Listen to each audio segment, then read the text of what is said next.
In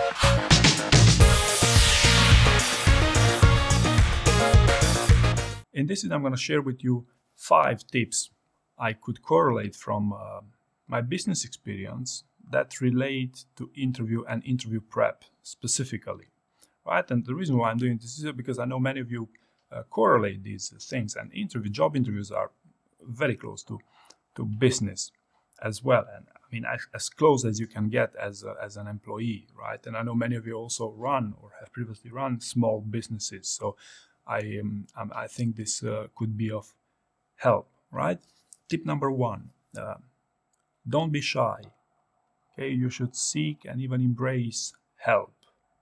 Okay, primarily before your interview, but also this could well apply during your interview. So the situation is quite clear here. People who are high performers also seek and embrace help. Okay, your help could come from friends, or you could pay someone to help you. There's many scenarios you could consider here, but if you avoid getting help and stay on your own, you are honestly missing out on opportunities here to significantly improve, opportunities that oftentimes you didn't even know existed. Okay, second thing I like to talk about here would be short attention span. Okay, so the challenge is this. Right now I'm speaking to you in a YouTube video, which is a digital content, and basically YouTube is number of views. Okay, they want to encourage, of course, engagement, but YouTube is about views, and therefore, a short attention span. Now, if you correlate that with an interview prep, right, that would be preparing for 15 minutes at most at once. And in my experience, these things rarely work, okay? Because unless you do at least 30 minutes, there is not much value with these preparations. As for myself, I use what I call 30-minute brainstorming sessions, where I really make a deep dive and do nothing else for 30 minutes than to focus on achieving one specific goal, right? It could be, for instance, brainstorming for a YouTube video idea thing. But long story short, beware of short attention span, because in many cases that's what's seriously interfering with your interview prep, right? I could even argue that this goes further during the job interview, where candidates really don't understand the full question that they're getting asked, but we could leave it for another time, right? Number 3, I would very much encourage you to track the time you invested in your interview prep. Why do I say this? Well,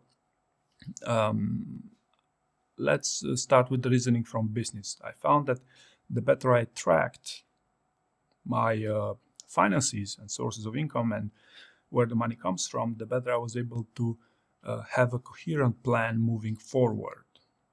Okay, and how to become more profitable.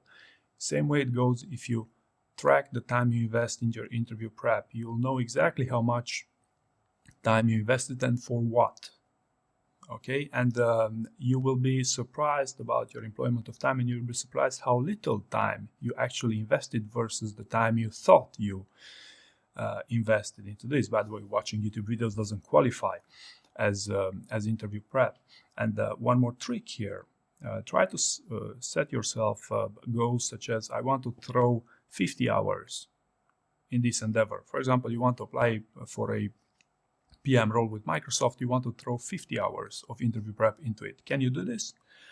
Because I must warn you, it's more challenging than most of you realize. So long story short, tracking and setting yourself goals in number of hours of prep is something hugely efficient, right?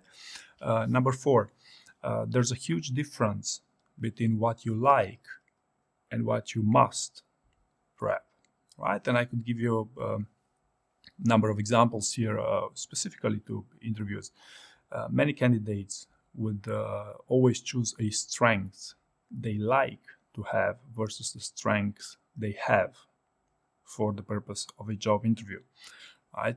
Or many candidates would rather over-prepare an elevator pitch than to prepare for a technical or a behavioral part of a job interview. in my experience, nobody was going to pay you a good salary for giving a good elevator pitch. Okay, and maybe one more here, an honorable mention is, of course, it's enjoyable to ask AI to reward your stories and to give feedback to your stories, but so far I'm having a hard time connecting AI usage with interview success in high-performing companies. So long story short, really set some time aside, and decide what is the best employment of your time, because this is also, deciding what makes the difference in your interview prep also will play a significant role to your interview success. And number 5, last but definitely not least, one you might have heard from business is know when to quit. Okay, so for example, you know that in business there is such a thing such as an exit strategy. So if you just let it there, you just let it die by natural causes, then it's never going to end up well for you. Well, the same goes in interview prep. If for any reasons you realize you have absolutely no chance to pass that job interview, then better you postpone it or even cancel it. Because what happens here is, I can tell you from my experience, I run an interview prep service. This doesn't work and will also destroy your morale. So know where to quit, when to quit, and because there's always, you'll always get other chances with this regard. So there you go. I hope you found this useful, and thank you very much for watching.